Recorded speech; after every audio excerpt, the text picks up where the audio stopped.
हाँ तो भाई देखिए, लास्ट वीडियो तक मैंने आपको ये बताया था कि रिफ्रैक्शन का सेकंड लॉ क्या होता है। तो रिफ्रैक्शन के सेकंड लॉ मैंने आपको ये बताया था कि साइन आई अपॉन साइन आर के जो रेशियो है, साइन आई और साइन आर का जो रेशियो है, that is sine I upon sine R, ठीक है, उस रेशियो को हम लोग कांस्टेंट कहते हैं। अब मैं बात को थोड़ा सा आगे बढ़ाता हूँ।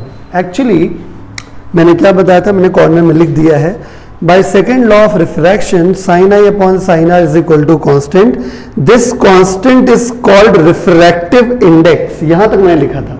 अब मैं बात को आगे बढ़ा रहा हूं। ये जो रिफ्रैक्टिव इंडेक्स होता है माय डियर, ये हमेशा अभी क्या होता है ये हम अभी डिस्कस करने वाले हैं।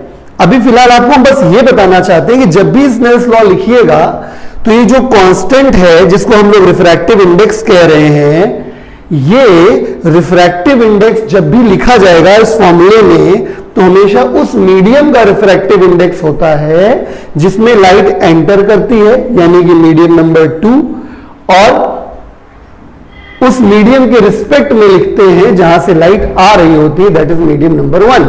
ठीक है, कैसे निकाला जाता है, क्या होता है with respect to medium number 1, कैसे लिखा जाता है, क्या होता है, सब बात की बात है। लेकिन बस मैं आपका ध्यान केवल इस जगह पे लाना चाहता हूं कि बेटे जब भी स्नेल्स लॉ लिखिएगा, कभी भी स्नेल्स लॉ लिखिएगा, तो साइन आई अपॉन साइन आर के आगे इक्वल लगा के जो आप रिफ्रैक्टिव इंडेक्स लिखेंगे वो हमेशा रिफ्रैक्टिव इंडेक्स उस मीडियम का होगा जिसमें लाइट जा रही है with respect to that medium जहां से लाइट आ रही है। कंफ्यूज होने की जरूरत नहीं है, हमेशा यही करिएगा। Sine I upon sine are is equal to refractive index of that medium in which light enters with respect to that medium from where light comes. ठीक है, तो ये कैसे कैलकुलेट होता है रिफ्रैक्टिव इंडेक्स, क्या होता है रिफ्रैक्टिव इंडेक्स, इसके बारे में मैं आपको अभी पूरी डिटेल में जानकारी दे रहा हूं।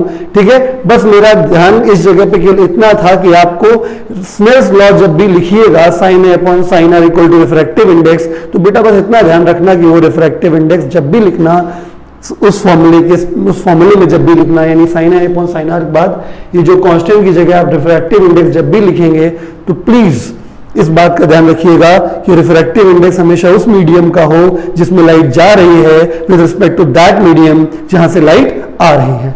ठीक है, तो ये हमारी बात खत्म हो गई, तो इसको हम अभी रद्द नहीं कर रहे हैं। ठीक है, आप लिख लीजिएगा और ये हमारी बात फिनिश हो गई कि by second law of refraction sine A upon sine are equal to constant होता है, this constant is called refractive index. ठीक है, किसका, of that medium in which light enters with respect to that medium from which light comes. ठीक है, चलिए तो अब हम लोग रिफ्रैक्टिव इंडेक्स पढ़ते हैं। यानी इतने डिस्कशन के बाद ये बात तो समझ में आ गई होगी कि रिफ्रैक्टिव इंडेक्स हमेशा एक मीडियम का दूसरे के रिस्पेक्ट में निकाला जाता है। इतना तो लॉजिक लग ही गया होगा, मैं उतनी देर से ही चिल्ला रहा हूं क्या कि sine I upon sine are is equal to, जब आप रिफ्रैक्टिव इंडेक्स लिखिएगा तो हमेशा उस मीडियम का लिखिएगा जिसमें लाइट एंटर कर रही है with respect to that medium जहां से लाइट आ रही है। यानी इतनी एक छोटी सी बात आपके दिमाग में आ गई होगी कि रिफ्रैक्टिव इंडेक्स, ठीक है, पर्टिकुलरली एक मीडियम का नहीं निकलता है, हमेशा रिफ्रैक्टिव इंडेक्स निकलता है एक मीडियम का with respect to the other medium. आई बात समझ में? तो इस बात को बहुत ध्यान रखिएगा, रिफ्रैक्टिव इंडेक्स कभी भी आइसोलेटेड नहीं होता है, सिंगल नहीं होता है, किसी एक मीडियम का नहीं होता है। ठीक है, अगर होगा भी तो कैसे होगा हम बाद में चर्चा करेंगे। अभी फिलहाल आप इतना समझिए कि रिफ्रैक्टिव इंडेक्स जनरली कैलकुलेट किया जाता है एक मीडियम का with respect to the other medium. ठीक है, तो सुनिए, देखिए, तो रिफ्रैक्टिव इंडेक्स क्या होता है, refractive index of medium 2 with respect to medium 1 is defined as. ठीक है, यानी मैंने कहा कि रिफ्रैक्टिव इंडेक्स हमेशा एक मीडियम का दूसरे के रिस्पेक्ट में निकाला जाता है, तो मैंने शुरुआत भी ऐसे ही करी है। ठीक है, refractive index of medium 2 with respect to medium 1 is defined as the ratio of speed of light in medium 1 to the speed of light in medium 2। हो सकता है डेफिनेशन में कंफ्यूजन आ गया हो, नो प्रॉब्लम, कोई समस्या नहीं है। पहले तो आप अपने आप को एकदम कंसंट्रेट करिए, बहुत अच्छे से समझने का प्रयास करिए, कोई रिफ्रैक्टिव इंडेक्स लिखने में गलती हुई नहीं कि आपका पूरा बनता ढाक। ठीक है, तो समझिए, पहली बात यह है कि रिफ्रैक्टिव इंडेक्स हमेशा एक मीडियम का दूसरे के रिस्पेक्ट में निकाला जाता है। यानी कभी भी अगर आप डेफिनेशन भी लिखेंगे तो उसमें मेंशन होना चाहिए कि हम किस मीडियम का रिफ्रैक्टिव इंडेक्स लिख रहे हैं और किसके रिस्पेक्ट में लिख रहे हैं। ठीक है, बहुत सिंपल है। अभी मैं डायग्राम समझाऊंगा तो आपको डेफिनेशन भी समझ में आ जाएगी। ठीक है, चलिए डायग्राम समझा ही देते हैं। देखिए समझिए, मान लीजिए कि आपके पास ये एक इंटरफेस है, बाउंड्री है, यहाँ पे इसके ऊपर एक मीडियम है, नीचे दूसरा मीडियम है। मैंने कहा था आपसे कि जिस मीडियम से लाइट आ रही होती है उसे जनरली मीडियम नंबर 1 कहते हैं, और रिफ्रैक्शन के बाद जिस मीडियम में लाइट जाती है उसे मीडियम नंबर 2 कहते हैं। फिलहाल मैंने एग्जाम्पल के तौर पर ये वाला मीडियम रेयरर और ये वाला डेंसर ले लिया है। इस वजह से लाइट जब एक मीडियम से दूसरे मीडियम में ट्रांसफर हुई है तो अपने ओरिजिनल पाथ से, ये क्या है, ये इसका इनिशियल पाथ है, ओरिजिनल पाथ है, तो ये अपने इनिशियल पाथ से टूवर्ड्स द नॉर्मल बेंड हो गई। ठीक है, तो पहले मीडियम में स्पीड ऑफ लाइट v1 है और दूसरे मीडियम में स्पीड ऑफ लाइट v2 है। मैंने आपसे कहा था रिफ्रैक्शन क्यों होता है, स्पीड ऑफ लाइट चेंज हो जाने की वजह से होता है। जब भी लाइट एक मीडियम से दूसरे मीडियम में जाती है तो उसकी स्पीड बदल जाती है, इसी वजह से वो अपने रास्ते से डेविएट होती है। यही कारण था रिफ्रैक्शन का। यानी कि पहले मीडियम में जब लाइट चल रही थी तो उसकी स्पीड v1 थी और दूसरे मीडियम में जब लाइट चल रही थी तो उसकी स्पीड v2 है। तो अगर मैं रिफ्रैक्टिव इंडेक्स लिखूं तो म्यू से रिप्रेजेंट करते हैं, कुछ कुछ बुक में स्मॉल m भी बनाते हैं, दिक्कत वाली कोई बात नहीं है। 1 μ2 लिखा जाता है। ठीक है, 1 μ2 का क्या मतलब है समझिएगा। 1 μ2 का मतलब है रिफ्रैक्टिव इंडेक्स ऑफ मीडियम 2, यानी जो आगे लिखा है, राइट साइड में जो लिखा है उस मीडियम का रिफ्रैक्टिव इंडेक्स है विद रिस्पेक्ट टू मीडियम 1, और जो पीछे लिखा है लेफ्ट साइड में उसके रिस्पेक्ट में है। Are you getting the point? बात समझ में आ गई आपको? समझ रहे हैं? यानी 1 μ2 का मतलब हो गया refractive index of medium 2 with respect to 1। आई बात समझ में? क्लियर है? ओके, ठीक है। तो 1 μ2 अकॉर्डिंग टू डेफिनेशन एक रेशियो होता है किसका, speed of light in medium 1 to the speed of light in medium 2, definition के अकॉर्डिंग। यानी कि जो लेफ्ट में लिखा है, जो पहले लिखा है उस मीडियम में स्पीड ऑफ लाइट ऊपर, जो बाद में लिखा है उस मीडियम में स्पीड ऑफ लाइट नीचे। तो इस तरीके से आपके पास रिफ्रैक्टिव इंडेक्स का फॉर्मूला आ गया। आई बात समझ में? तो अगर मैं स्नेल्स लॉ के बारे में आपसे कहूं, ठीक है, अगर मैं आपसे स्नेल्स लॉ के बारे में कहूं तो मेरा कहने का मतलब ये था कि साइन आई अपॉन साइन आर, जैसे देखिए ये आई होता है और ये आर होता है, तो sine I upon sine are equal to constant की जगह जो आप रिफ्रैक्टिव इंडेक्स लिखेंगे वो क्या लिखेंगे, 1 μ2। समझिए ना मैं क्या कह रहा हूं। मैंने क्या कहा, this constant is called refractive index of that medium in which light enters. किस में लाइट गई, दूसरे में, तो रिफ्रैक्टिव इंडेक्स ऑफ मीडियम 2। ठीक है, with respect to that medium from which it comes, जहां से लाइट आती है। कौन सी मीडियम से आ रही है, मीडियम 1 से, तो 1। समझे? यानी अब आपको स्नेल्स लॉ पूरा मैं समझा पाया हूं। समझ में आया? यानी जब भी आप स्नेल्स लॉ लिखेंगे, यानी ये फॉर्मूला लिखेंगे sine I upon sine are equal to mu, तो म्यू कौन सा होगा, अगर लाइट मीडियम 1 से 2 में जा रही तो 1 μ2, और अगर लाइट 2 से 1 में आ रही तो 2 μ1। नहीं समझे? क्लियर है? ठीक है, मतलब ये है कि आप इस एग्जांपल से समझिए कि अगर लाइट ऐसे से ऐसे जा रही, मीडियम 2 से मीडियम 1 में जा रही है, और आपसे हम कहें कि स्नेल्स लॉ लिखो, तो आप क्या कहोगे कि sir sine I upon sine are is equal to 1 μ2। ठीक है, 1 μ2 क्या है, उस मीडियम का रिफ्रैक्टिव इंडेक्स, यानी मीडियम 2 का रिफ्रैक्टिव इंडेक्स जिसमें लाइट आ रही है, with respect to that medium, यानी मीडियम नंबर 1 जहां से लाइट आ रही है। बात समझ में आ गया कि नहीं आ गया? ठीक है, तो मैं भी दोबारा फिर से बोलूंगा क्योंकि बहुत थोड़ा सा हल्का सा उलझा देता है, इस वजह से आपको दिक्कत हो सकती है, अदरवाइज बहुत सिंपल है। ठीक है, मैं आपको पूरी बात समझाऊंगा। ठीक है, तो यहां पे देखिए, तो डेफिनेशन के अकॉर्डिंग 1 μ2 अगर लिखा है तो इसका मीनिंग हुआ कि ये रिफ्रैक्टिव इंडेक्स सेकंड मीडियम का है with respect to first medium. ठीक है, और इसका फॉर्मूला क्या बनेगा, फर्स्ट मीडियम में स्पीड ऑफ लाइट न्यूमरेटर में, सेकंड मीडियम की स्पीड ऑफ लाइट डिनोमिनेटर में। चलिए अब बात कर लेते हैं यूनिट की, तो साफ साफ समझ में आ रहा है। अगर इसका यूनिट आप मीटर पर सेकंड रखोगे तो नीचे वाले का भी मीटर पर सेकंड रखना पड़ेगा, तो ये कैंसिल हो जाएगा, यानी अल्टीमेटली ये यूनिट लेस है। वैसे भी यहाँ पे क्लियर एक शब्द लिखा है रेशियो, यानी इसमें यूनिट वैसे भी नहीं होना चाहिए था, ठीक है। तो 1 μ2 क्या हो गया, refractive index of medium 2 with respect to medium 1, ठीक है। V1 क्या हो गया, speed of light in medium number 1, और V2 क्या हो गया, speed of light in medium number 2। तो अल्टीमेटली देवी और सज्जनों, मैं आपको पूरी बात फिर से शुरुआत से समझाता हूं, थोड़ी देर लगेगी, ध्यान से समझिएगा। सबसे पहली बात, मैंने शुरुआत करी स्नेल के सेकंड लॉ से, मतलब सेकंड लॉ ऑफ रिफ्रैक्शन से शुरुआत करी कि बेटे जब भी sine I upon sine are is equal to constant लिखने की नौबत आती तो कॉन्स्टेंट क्या होता है, एक रिफ्रैक्टिव इंडेक्स होता है। यानी हमें लिखना पड़ेगा sine I upon sine are equal to refractive index. अब सवाल है कि रिफ्रैक्टिव इंडेक्स किसका किसके रिस्पेक्ट में, क्योंकि रिफ्रैक्टिव इंडेक्स हमेशा एक मीडियम का दूसरे मीडियम के रिस्पेक्ट में लिखा जाता है, समझ गए।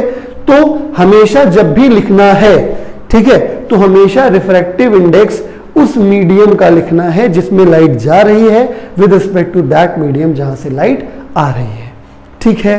जैसे कि एग्जांपल के तौर पे कि यहां पर हो क्या रहा था कि लाइट मीडियम नंबर 1 से आ रही थी और मीडियम नंबर 2 में जा रही थी। तो जब भी हम साइन आई अपॉन साइन आर लिखेंगे तो इज इक्वल टू क्या लिखना पड़ेगा, refractive index of second medium with respect to first medium. आई बात समझ में, जिसका सिंबल क्या होता है 1 μ2।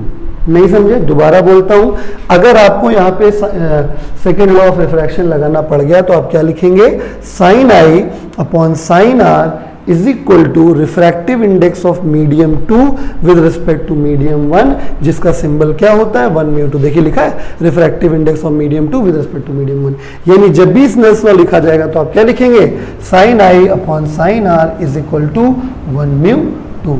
यहां तक बात समझ में आ गई। चलिए मैं इसको रब कर देता हूं, इसका काम खत्म हो गया, ठीक है। अब सवाल उठता है कि रिफ्रैक्टिव इंडेक्स कैसे कैलकुलेट किया जाता है, ठीक है। तो रिफ्रैक्टिव इंडेक्स की डेफिनेशन कहती है कि अगर आप मीडियम नंबर 2 का रिफ्रैक्टिव इंडेक्स निकाल रहे हैं with respect to medium number 1, तो ये एक रेशियो होगा to the speed of light of medium 1 to the speed of light in medium 2। यानी कि अगर मीडियम 1 से मीडियम 2 में लाइट जा रही है, पहले मीडियम में स्पीड ऑफ लाइट v1 थी और दूसरे मीडियम में स्पीड ऑफ लाइट v2 है, तो आप लिखना चाहते हैं, आप कैलकुलेट करना चाहते हैं refractive index of medium 2 with respect to medium 1, तो जो पहले है यानी v1 वो न्यूमरेटर में लिखिए, जो बाद में है v2 उसको डिनोमिनेटर में लिखिए। ये हो गया रिफ्रैक्टिव इंडेक्स का formula in terms of speed of light. ये रेशियो दिख रहा है, ये यूनिटलेस होगा, और सिंबल्स की क्या क्या मीनिंग है वो मैंने आपको बता दिया है। बेटा कंफ्यूज नहीं होना, ठीक है, आखिरी बार बोल रहा हूँ, ठीक है। सेकेंड लॉ ऑफ रिफ्रैक्शन मतलब sine I upon sine are is equal to refractive index of that medium in which light enters with respect to that medium from which light comes. चलिए, तो सेकेंड लॉ ऑफ रिफ्रैक्शन कैसे लिखना है, इसका doubt आपके दिमाग से खत्म करने के लिए मैंने एक क्वेश्चन प्लॉट कर दिया है, और इसको जब आप कर लेंगे तो आपको प्रॉपरली समझ में आ जाएगा कि जब लाइट एक मीडियम से दूसरे मीडियम में जाएगी और रिफ्रैक्शन हो रहा होगा तो उस कंडीशन में स्नेल्स लॉ आखिर कैसे लिखा जाएगा, ठीक है। तो क्वेश्चन समझिए, लिखा है इन द फॉलोइंग रे diagram right second law of refraction in terms of refractive index in cases A2O2B and B2O2A। मतलब आप ये समझिए यहाँ पर कि हमने क्वेश्चन में आपको एक इंटरफेस दिया है, ऊपर मीडियम 1 नीचे मीडियम 2, ये नॉर्मल, ये इंसिडेंट रे, ये रिफ्रैक्टेड रे, ये रेयर मीडियम है, डेंसर मीडियम, इस वजह से नॉर्मल की तरफ झुक गया है। यहाँ पे हमने एक मिरर लगा दिया है और व्यवस्था कुछ इस प्रकार से है, ठीक है, कि यहाँ पे 90 डिग्री पे लाइट गिर रही है। अगर आपने बेसिक का मेरा वीडियो देखा होगा तो आप जानते होंगे, ठीक है, कि जब लाइट मिरर पे 90 डिग्री एंगल पे गिरती है, यानी नॉर्मल इंसिडेंस जब होता है तो अपने पाथ को रिट्रेस कर जाती है। यानी यहाँ पे दो पाथ हो गए, एक A से O से B जाना एक पाथ, यानी जब लाइट मीडियम 1 से मीडियम 2 में जाएगी, फिर टकराने के बाद वापस B to O to A जाना, यानी जब लाइट मीडियम 2 से मीडियम 1 में जाएगी। यही सवाल में जिक्र किया गया है कि जब light A to O to B जाती है तब स्नेल्स लॉ लिखिए, और B to O to A में जब जाती है तब स्नेल्स लॉ लिखिए। लिखना भी चाहिए, क्यों? क्योंकि आपको हम शायद बता चुके होंगे कि जब भी लाइट एक मीडियम से दूसरे मीडियम में जाए, ठीक है, और अपने रास्ते से डेविएट हो जाए तो 100% रिफ्रैक्शन हुआ है और हम लोग रिफ्रैक्शन के लॉज का इस्तेमाल कर सकते हैं, ठीक है, बात समझ में आ गई। यानी इसमें देखिए ए से ओ से बी जाने में भी क्या हो रहा है, लाइट एक मीडियम से दूसरे मीडियम में जा रही है, अपने रास्ते से डेविएट हो रही है, यानी कि हम लॉ ऑफ रिफ्रैक्शन लगा सकते हैं। और वही चीज उल्टा भी हो रही है, बी टू ओ टू ए जाने में भी लाइट एक मीडियम से दूसरे मीडियम में जा रही है और अपने रास्ते से डेविएट भी हो रही है, तो भी हम लोग रिफ्रैक्शन लगा सकते हैं, जैसा कि इस क्वेश्चन में पूछा गया है। चलिए हम लोग सोल्यूशन करते हैं। तो बहुत आसान है, बस डेफिनेशन लगानी है। पहला केस है A to O to B, ठीक है।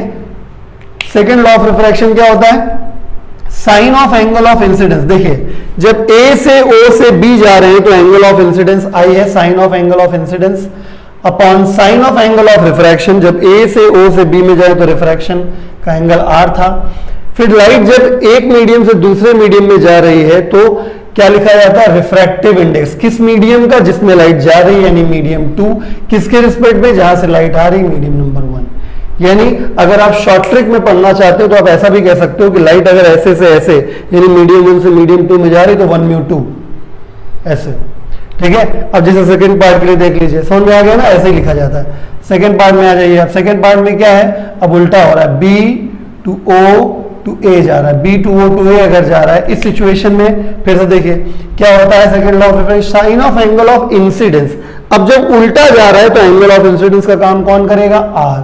तो sine of angle of incidence हो गया आर, और जब ये उधर निकलेगा तो एंगल ऑफ रिफ्रैक्शन आई हो जाएगा upon sine of angle of refraction यानी कि आई। समझ में आई, ठीक है। यानी जब वापस ऐसे जा रहे हैं तो इंसिडेंट रे अब ये है, O B is the incident ray, B से ओ की तरफ, ठीक है। तो एंगल ऑफ इंसिडेंस आर हो गया और ये रिफ्रैक्टेड रे हो गई ओ टू ए, तो एंगल ऑफ रिफ्रैक्शन आई हो गया, ठीक है। Is equal to refractive index लिखा जाता है किस मीडियम का, जिसमें लाइट जा रही। तो अब किस में जा रही, मीडियम 1 में जा रही है, with respect to that medium जहां से आ रही, कहां से आ रही, मीडियम नंबर 2 से आ रही, तो मीडियम नंबर 2 ये हो गया। आई बात समझ में। तो शॉर्ट ट्रिक के हिसाब से इस बार क्या हो रहा था, 2 से 1 में जा रही तो 2 म्यू 1। यानी जब भी इस से लिखिए तो आपको, आपके लिए मैंने आसान कर दिया कि जिस मीडियम से जिस मीडियम में जा रही हो उसी सीक्वेंस में म्यू के लिए लिख दीजिए। 1 से 2 में जा रही है तो 1 म्यू 2, 2 से 1 में जाए तो 2 म्यू 1, बात खत्म। बस हाँ ये जरूर देखिएगा कि एंगल ऑफ इंसिडेंस की तरह कौन काम कर रहा है, एंगल ऑफ रिफ्रैक्शन की तरह कौन काम कर रहा है, ठीक है। ये नहीं कि हमेशा बिल्कुल रटा हुआ बैठा था, साइन आई अपॉन साइन आर, चाहे लाइट कहीं से कहीं जा रही हो, ठीक है। Sine of angle of incidence, अब वो आई भी हो सकता है और केस पलट जाएगा इस तरीके से, तो आर भी हो सकता है, आपने देख ही लिया, ठीक है ना। इसलिए बहुत ध्यान से, जब लाइट ऐसे जा रही थी तो एंगल ऑफ इंसिडेंस आई था, एंगल ऑफ रिफ्रैक्शन आर था, तो साइन आई अपॉन साइन आर, 1 से 2 में जा रही थी तो 1 म्यू 2, और जब उल्टा हो गया तो sine angle of incidence r हो गया और एंगल ऑफ रिफ्रैक्शन आई हो गया, ठीक है। तो साइन आर अपॉन साइन आई हो गया और रिफ्रैक्टिव इंडेक्स 2 म्यू 1। स्क्रीन पे आपको जो क्वेश्चन दिख रहा है वो स्नेल्स लॉ के ऊपर बेस्ड है। आप क्वेश्चन को लिख लीजिएगा अपनी कॉपी में, मैं सोल्यूशन बता रहा हूं आपको। क्वेश्चन में लिखा है for the same angle of incidence, अगर आई का वैल्यू सेम रखा जाए, ठीक है, for 3 different media A B and C are, for the same angle of incidence the angle of refraction r का वैल्यू ए मीडियम के लिए 15 degree है, आर का वैल्यू एंगल ऑफ रिफ्रैक्शन का वैल्यू बी मीडियम के लिए 25 degree है, और एंगल ऑफ रिफ्रैक्शन का वैल्यू सी के लिए 35 डिग्री रिस्पेक्टिवली है। तो medium, find the medium having least speed of light, यानी किस मीडियम में स्पीड ऑफ लाइट सबसे कम होगा। तो एक बात तो तय है कि बाई स्नेल्स लॉ अगर मैं देखूं तो क्या होता है, mu is equal to sine I upon sine r.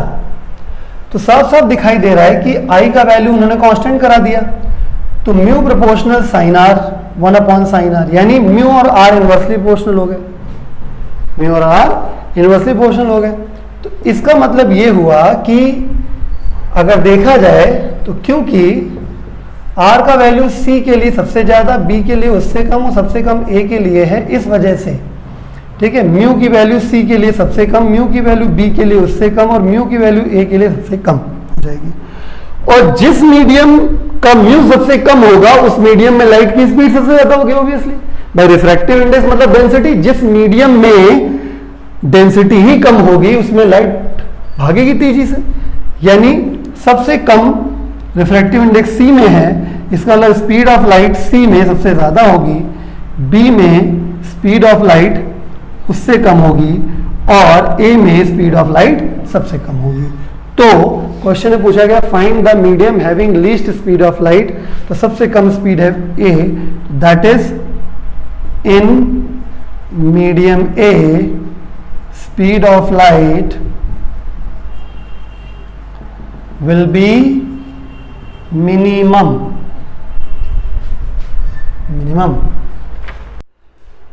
तो चलिए रिफ्रैक्टिव इंडेक्स के फॉर्मूले के ऊपर आपको एक क्वेश्चन करा देते हैं, बहुत आसान सा सवाल है, ठीक है।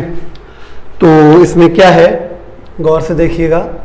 क्वेश्चन में लिखा है speed of light in water, यानी वाटर में स्पीड ऑफ लाइट, और ग्लास में भी दिया है, यानी speed of light in glass कितना है 9/4 इंटू 10⁸ मीटर पर सेकेंड, और दूसरा है 2 इंटू 10⁸ मीटर पर सेकेंड, ठीक है।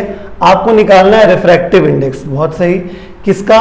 Refractive index of glass. जिसका निकालना होता है वो राइट साइड, जिसके रिस्पेक्ट में निकालना होता है वो लेफ्ट साइड, इस तरीके से होता है, समझ गए आपको, ठीक है ना।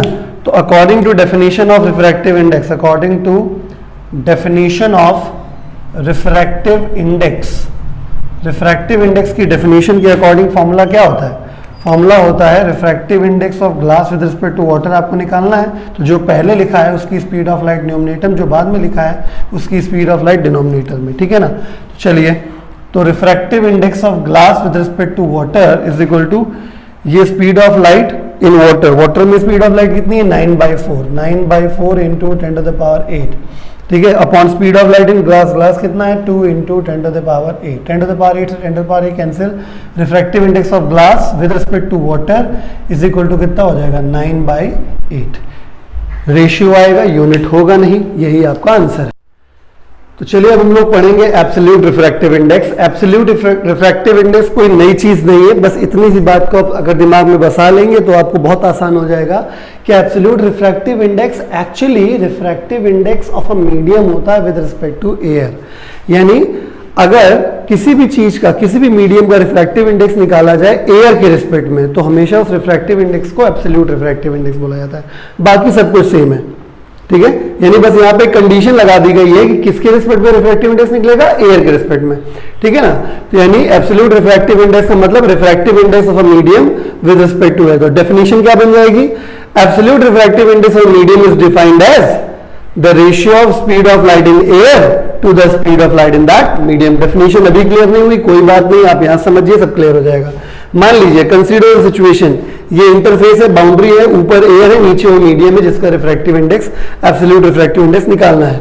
तो एयर ऑब्वियसली रेयर हो जाएगी और मीडियम उसके कंपैरिजन में डेंसर हो जाएगा। तो लाइट ऐसे आएगी, रिफ्रैक्ट होने के बाद टुवर्ड्स द नॉर्मल बेंड हो जाएगी। तो VA का मतलब हो गया speed of light in air, जिसको जनरली C से भी रिप्रेजेंट करते हैं, और VM मतलब speed of light in that medium, इसको V से रिप्रेजेंट किया जाता है। तो by the definition of absolute refractive index चीज वही है कि रिफ्रैक्टिव इंडेक्स ऑफ मीडियम निकालना है with respect to air, refractive index of medium with respect to air, इसी को कहा जाता है एब्सोल्यूट रिफ्रैक्टिव इंडेक्स। तो जो पहले है उस मीडियम में स्पीड ऑफ लाइट ऊपर, जो बाद में उस मीडियम में स्पीड ऑफ लाइट नीचे, बात खत्म, सिंपल है ना।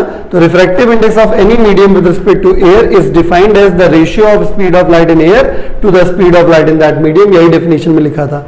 Absolute refractive index of the medium, absolute refractive index of the medium is defined as the ratio of speed of light in air to the speed of light in medium, खत्म, ठीक है। Symbolic form में कभी कभी क्या होता है, absolute refractive index हमेशा एयर के रिस्पेक्ट में होता है, तो नॉर्मली हम लोग क्या करते हैं, केवल म्यू लिख देते हैं, ठीक है। तो अंडरस्टूड रहता है कि ये जो रिफ्रैक्टिव इंडेक्स म्यू लिखा है वो एयर के रिस्पेक्ट में लिखा हुआ है, मीडियम का है और एयर के रिस्पेक्ट में लिखा हुआ है, क्योंकि यहाँ मीडियम एक ही है, बाकी दूसरा तो एयर है। तो ये अंडरस्टूड हो जाता है, अगर केवल म्यू लिखा है तो अंडरस्टूड है कि वो मीडियम का एयर के रिस्पेक्ट में लिखा हुआ है। Speed of light in air को नॉर्मली हम लोग C से रिप्रेजेंट कर देते हैं, और speed of light in medium को V से रिप्रेजेंट कर देते हैं। तो ये भी फॉर्मूला हो गया। यूनिट रहता नहीं है, रेशियो है ना, ये देखिए रेशियो है, तो ये रेशियो का यूनिट होता है, यूनिट लेस हो गया। एक और बहुत खास बात मैं यहाँ पे नोट में लिख दिया हूं, absolute refractive index of any medium is always greater than 1। Why? आप खुद देखिए, ये जो स्पीड ऑफ लाइट है एयर में स्पीड ऑफ लाइट हमेशा ज्यादा होगी मीडियम के कंपैरिजन में, क्योंकि मीडियम क्या होगा, थोड़ा बहुत डेंसर होगा। देखिए मैंने इसीलिए मेंशन किया, मीडियम कंपैरेटिवली डेंसर होगा, यानी एयर में जो स्पीड होगी वो मीडियम में उतनी नहीं मिलेगी, कम हो जाएगी। इसका मतलब हमेशा speed of light in air ज्यादा होगा और मीडियम में स्पीड ऑफ लाइट कम होगा, यानी न्यूमरेटर हमेशा बड़ा होगा इस केस में, डिनोमिनेटर हमेशा छोटा होगा। इस वजह से जब सॉल्व करेंगे तो जब भी न्यूमरेटर बड़ा होता है डिनोमिनेटर छोटा होता है तो वैल्यू हमेशा ग्रेटर देन 1 आती है। तो उसको याद रखिएगा, absolute refractive index of any medium is always greater than 1। चलिए एब्सोल्यूट रिफ्रैक्टिव इंडेक्स के ऊपर आपको एक क्वेश्चन करा देते हैं छोटा सा, आपको फॉर्मूला क्लियर हो जाएगा। फॉर्मूला कैसे यूज किया जाता है, find absolute refractive index of glass and water. ठीक है, यानी कि for glass and for water, दो चीजों के लिए निकालना है। चलिए डेटा यूज करते हैं। एब्सोल्यूट रिफ्रैक्टिव इंडेक्स निकालना है तो रिफ्रैक्टिव इंडेक्स ऑफ ग्लास निकालना है तो विद रिस्पेक्ट टू एयर, क्योंकि एब्सोल्यूट रिफ्रैक्टिव इंडेक्स का मतलब होता है विद रिस्पेक्ट टू एयर। तो फॉर्मूले के according speed of light in air upon speed of light in glass.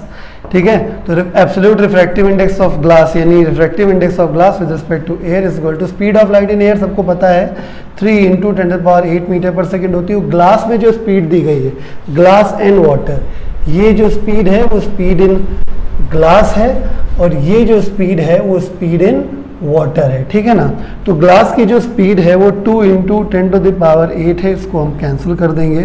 तो refractive index of glass with respect to air यानी ग्लास का absolute refractive index equal to 3/2, जिसको आप 1.5 भी लिख सकते हैं। ये आपका आंसर हो गया। ठीक है, वाटर के लिए बात कर लेते हैं तो एब्सोल्यूट रिफ्रैक्टिव इंडेक्स वाटर का चाहिए, यानी वाटर का refractive index with respect to air कैसे लिखा जाता है, ये पहले यानी speed of light in air ऊपर, speed of light in water नीचे। ठीक है, तो absolute refractive index of water यानी वाटर का refractive index with respect to air is equal to ये 3 × 10⁸। एयर में लाइट की स्पीड इतनी होती है, वाटर में इतनी दी गई है 2.25 × 10⁸। इसको कैंसिल कर देंगे, डेसिमल हटा देंगे तो यहाँ 100 बन जाएगा। तो ये 3/25 से 4 जा और 9 जा। Okay, so it will be into 4/9, so it is 12/9 means 4/3, you can say 1.33. this is your answer. चलिए एब्सोल्यूट रिफ्रैक्टिव इंडेक्स के ऊपर अगला एक सवाल है, थ्योरेटिकल क्वेश्चन है। लिखा है the refractive index of water is 4/3। Refractive index of water is 4/3। Explain the meaning of this statement. इस स्टेटमेंट का क्या मतलब हुआ। Absolute the refractive index of water यानी केवल वाटर का बोला गया है। यानी मैं आपको समझाता हूं, ये दो आंसर्स लिखे हुए हैं, कैसे ये आंसर्स क्या क्या है, कैसे आ गए, ये मैं आपको पहले बता देता हूं, फिर मैं आंसर पढ़ के बताऊंगा। ठीक है, तो मैथमेटिकली हम समझने का प्रयास करें। पहले मैथमेटिकली समझिए, केवल वाटर का रिफ्रैक्टिव इंडेक्स है, यानी refractive index of water with respect to air है। ठीक है, इसका मतलब हुआ speed of light in air upon speed of light in water. कोई मैथमेटिकल खास कैलकुलेशन नहीं करनी है, आप इसको ऐसे समझिए कि यहां पे दो ब्रांचेस कर लेते हैं। रिफ्रैक्टिव इंडेक्स जो है वाटर का वो 4/3 टाइम्स है, is equal to speed of light in air upon speed of light in water. तो implies that speed of light in water is equal to, इसको क्रॉस मल्टीप्लाई कर लेते हैं तो 3/4 times of speed of light in air. एक चीज ये निकली। दूसरा ये हो गया 4/3 is equal to speed of light in air upon speed of light in water. तो केवल इसको क्रॉस, इसमें क्या हुआ, हमने दोनों को क्रॉस मल्टीप्लाई किया था, 3/4 उधर, केवल W को इधर भेज दिया था। ठीक है ना, इसमें क्या करना है, केवल इसको इधर भेजना है। Speed of light in air is equal to 4/3 times speed of light of water. ठीक है, अब ये दोनों ही सही है, दो में से कुछ भी आप थ्योरेटिकल लिख दीजिए कि अगर वाटर का रिफ्रैक्टिव इंडेक्स 4/3 है तो इसका मतलब ये है कि वाटर में जो स्पीड ऑफ लाइट होती है वो 3/4 टाइम्स होती है speed of light in air की।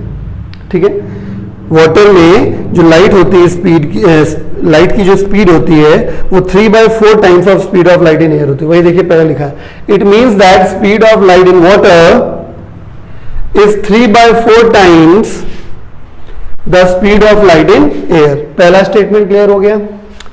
दूसरा आंसर आप लिख सकते हैं ये, इसका मतलब ये हुआ कि एयर में जो स्पीड होती है वो वाटर की स्पीड में जो लाइट की जो वाटर में स्पीड होती है उसकी 4/3 टाइम्स होती है। v मतलब speed of light, speed of light in water जितनी होती है उसका 4/3 टाइम्स क्या होता है speed of light in air, वही लिखा हुआ है. It means that the speed of light in air is 4/3 times the speed of light in water. Understood? चलिए एक और बहुत छोटा सा सवाल है आपके सामने, ठीक है, टेंशन लेने की कोई जरूरत नहीं. इसमें देखिए क्या लिखा हुआ है, refractive index of water is 4/3, यानी कि अकॉर्डिंग टू क्वेश्चन केवल वाटर का रिफ्रैक्टिव इंडेक्स दिया गया, यानी रिफ्रैक्टिव इंडेक्स ऑफ वाटर अकेले नहीं है, विद रिस्पेक्ट टू एयर होगा, यानी एब्सोल्यूट रिफ्रैक्टिव इंडेक्स है 4/3. ठीक है, तो इसको अगर मैं स्पीड के टर्म्स में लिखूं तो मैं क्या लिखूंगा इसको बताइए. Refractive index of water with respect to air, तो पहले एयर है तो speed of light in air upon speed of light in water is equal to 4/3. ठीक है, speed of light in water calculate करना है, ये कैलकुलेट करना है. एयर का तो वैसे ही पता होता है, एयर में स्पीड कितनी होती है 3 × 10⁸. Speed of light in water calculate करनी है 4/3, आप क्रॉस मल्टीप्लाई कर लीजिए.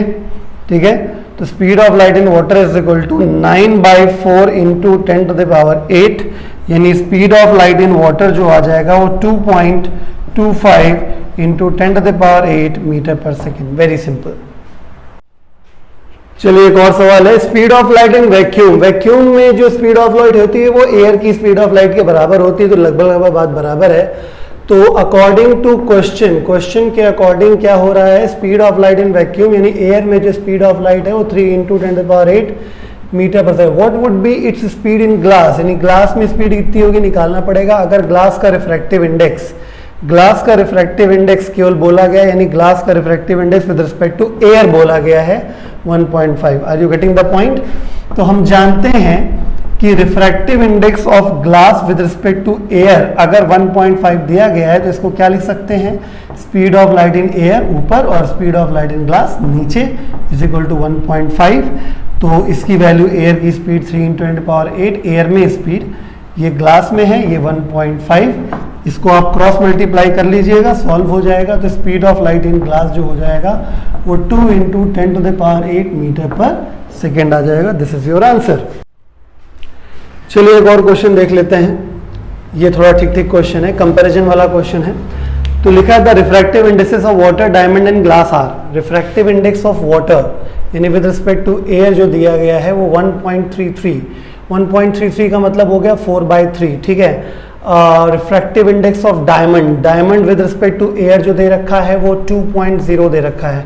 ठीक है, और हाँ जी, और refractive index of glass with respect to air जो दे रखा है वो 1.5 मतलब 3/2 दे रखा हुआ है.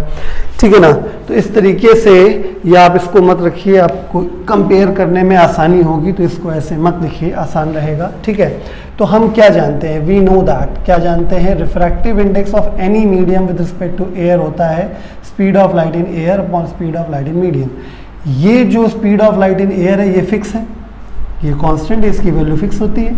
कितनी होती है 3 × 10⁸ मीटर पर सेकेंड, यानी ये तो कांस्टेंट हो गया.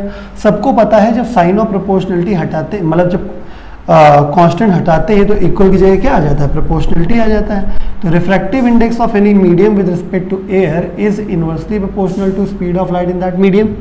साफ साफ दिख रहा है. ठीक है, यानी कि मीडियम का रिफ्रैक्टिव इंडेक्स और मीडियम में जो स्पीड होती है लाइट की वो इनवर्सली प्रोपोर्शनल, जितना ज्यादा रिफ्रैक्टिव इंडेक्स उतनी कम स्पीड, ये हम पढ़ा भी चुके हैं आपको. यानी कि यहां साफ साफ दिख रहा है, तो क्योंकि साफ साफ देखिए refractive index of diamond with respect to air सबसे ज्यादा है 2, उससे कम refractive index of glass with respect to air है. ठीक है, और सबसे कम जो है वो refractive index of water with respect to air है. ठीक है, डायमंड का सबसे ज्यादा है 2, उसके बाद फिर ग्लास का, और सबसे कम वाटर का. और रिफ्रैक्टिव इंडेक्स और स्पीड उल्टे होते हैं, यानी speed of light in diamond सबसे कम हो जाएगी, speed of light in glass उससे ज्यादा, और speed of light in water सबसे ज्यादा. Hence speed of light is maximum in water. ये मैथमेटिकल एक्सप्लेनेशन लिखा ना, justify your answer with suitable reason. तो रीजन हमने दिया बट मैथमेटिकली रीजन दिया हमने इसका. ठीक है ना.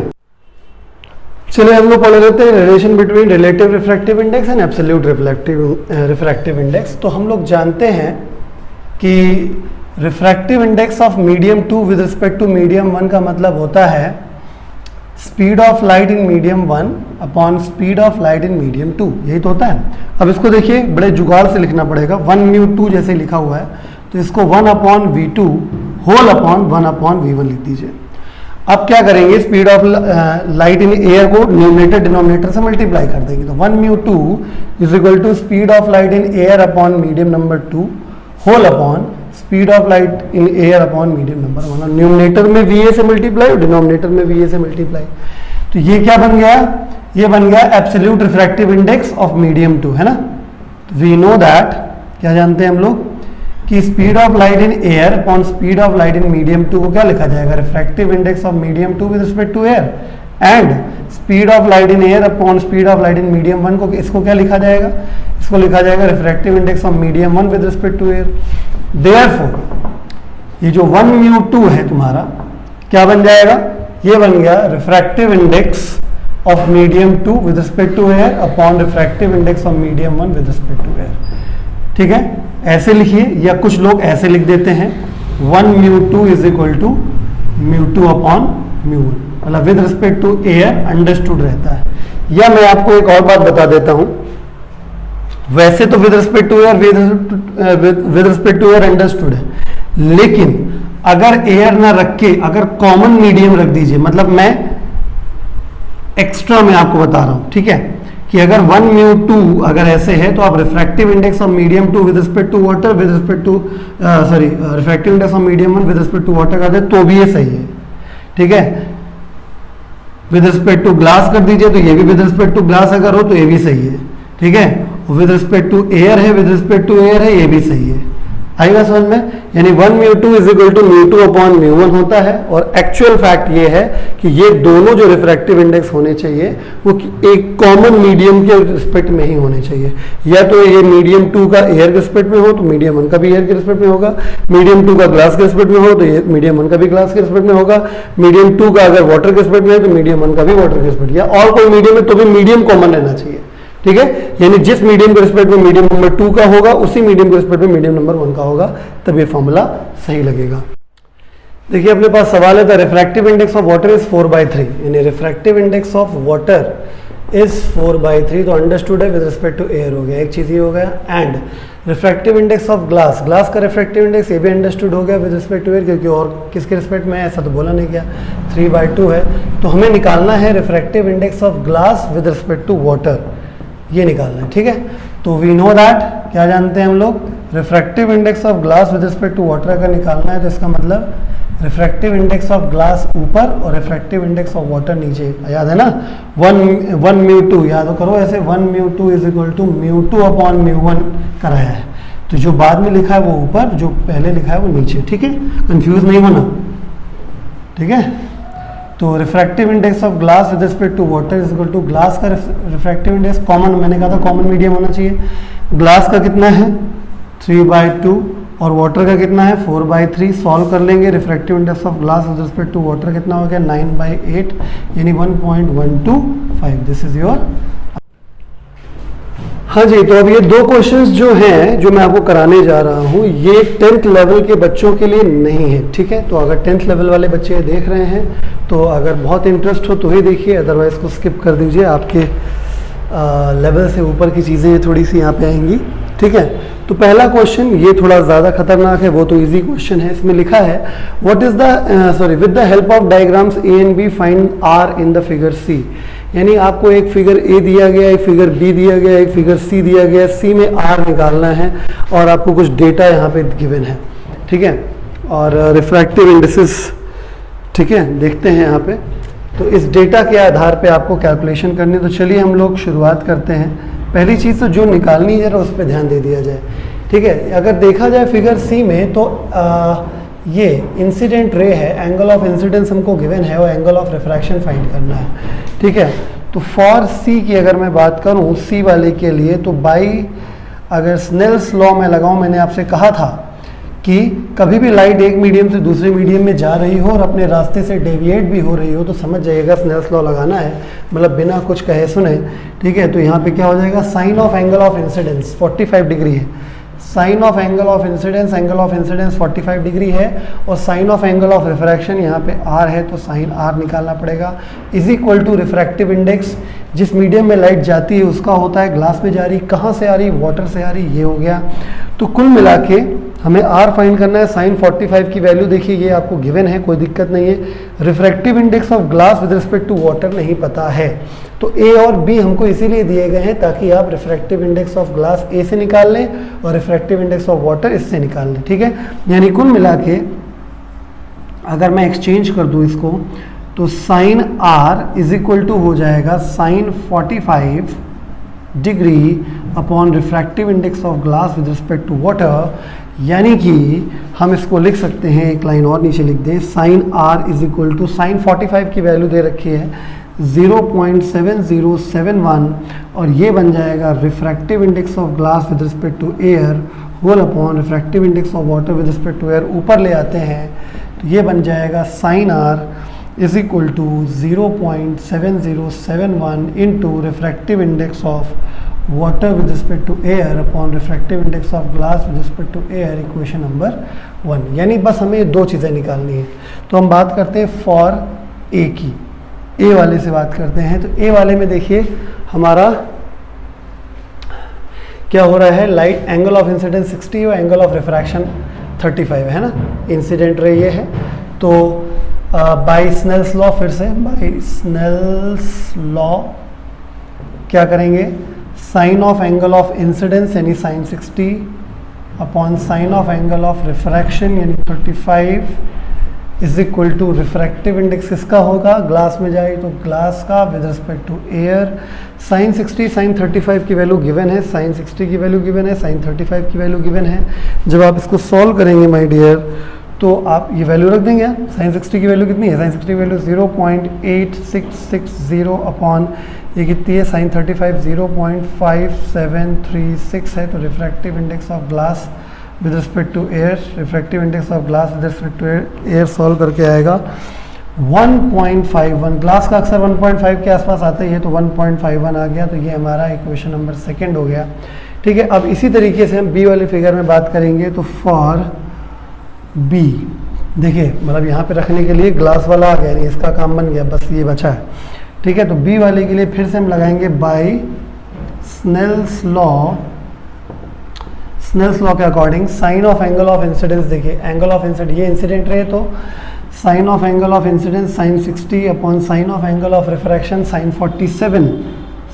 47 degree is equal to refractive index किसका होना चाहिए, वाटर का, क्योंकि वाटर में जा रही कहाँ से आ रही है, एयर से आ रही है, ठीक है। तो इस तरीके से जब आप साइन 60 की वैल्यू रख देंगे तो refractive index of water with respect to air, sine 60 की वैल्यू ये 0.860 अपॉन साइन 47 की वैल्यू ये दी हुई है 0.7371।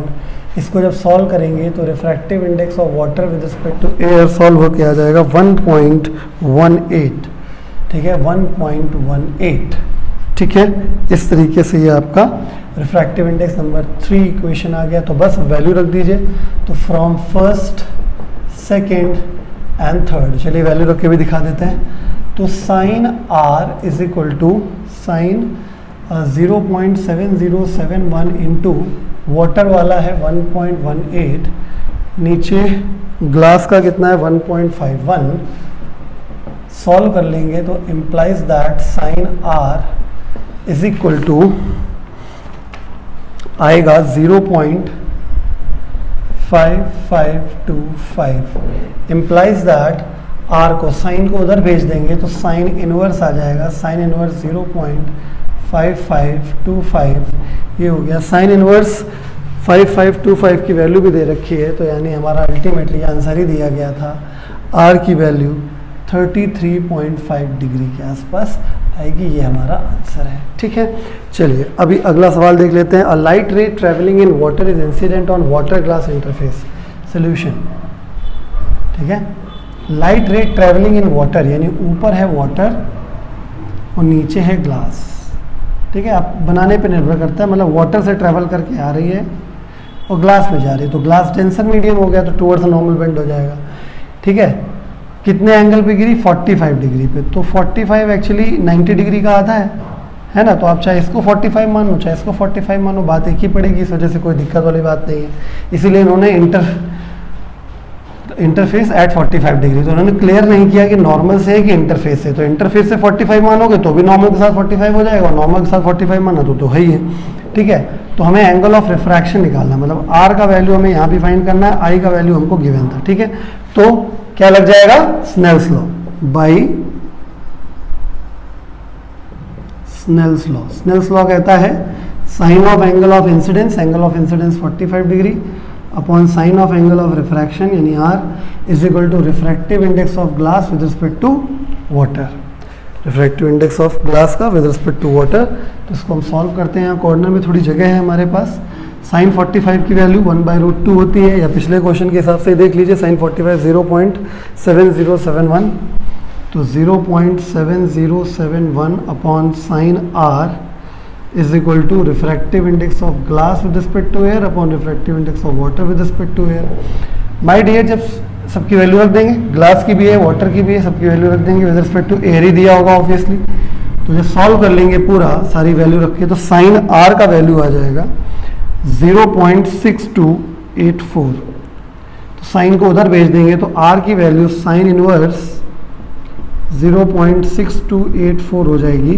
तो आर की वैल्यू जब निकालेंगे तो 38.9 डिग्री, ये हमारा आंसर आएगा, ठीक है। चलिए अब देखते हैं कंडीशंस ऑफ नो रिफ्रैक्शन। मतलब हम ये देखने जा रहे हैं कि लाइट जब कभी ऐसा भी हो जाता है कि लाइट एक ट्रांसपेरेंट मीडियम से दूसरे ट्रांसपेरेंट मीडियम में जाती है, फिर भी वो अपने रास्ते से डेविएट नहीं होती है, ठीक है, तो इसको कहते हैं कंडीशन ऑफ नो रिफ्रैक्शन। तो मैंने लिख भी दिया है, कंडीशंस ऑफ नो रिफ्रैक्शन मतलब no deviation in the path of light ray during the pass of light from one transparent medium to another transparent medium, मतलब एक ट्रांसपेरेंट मीडियम से दूसरे ट्रांसपेरेंट मीडियम में जाने के दौरान भी लाइट का अपना पाथ चेंज ना करना कहलाता है नो रिफ्रैक्शन, ठीक है। तो इसमें दो कंडीशंस होती है, दो ऐसे केसेस पाए गए हैं जिसमें लाइट एक ट्रांसपेरेंट मीडियम से दूसरे ट्रांसपेरेंट मीडियम में जाती तो है लेकिन अपने रास्ते से डेविएट नहीं होती। तो लिखा है a ray of light passes undeviated from medium 1 to medium 2 either in the following conditions. Number 1 पहला कंडीशन है when the angle of incidence at the boundary of two media is 0, यानी नॉर्मल इंसिडेंस यानी आई का value 0 हो जाएगा। तो देखिए समझिएगा एक्सप्लेनेशन, अगर स्नेल्स लॉ लगाएंगे हम लोग यहाँ पे, ठीक है, मान लेते हैं कि रिफ्रैक्शन हो रहा है, रिफ्रैक्शन हो रहा होगा तो स्नेल्स लॉ आ जाएगा, है ना।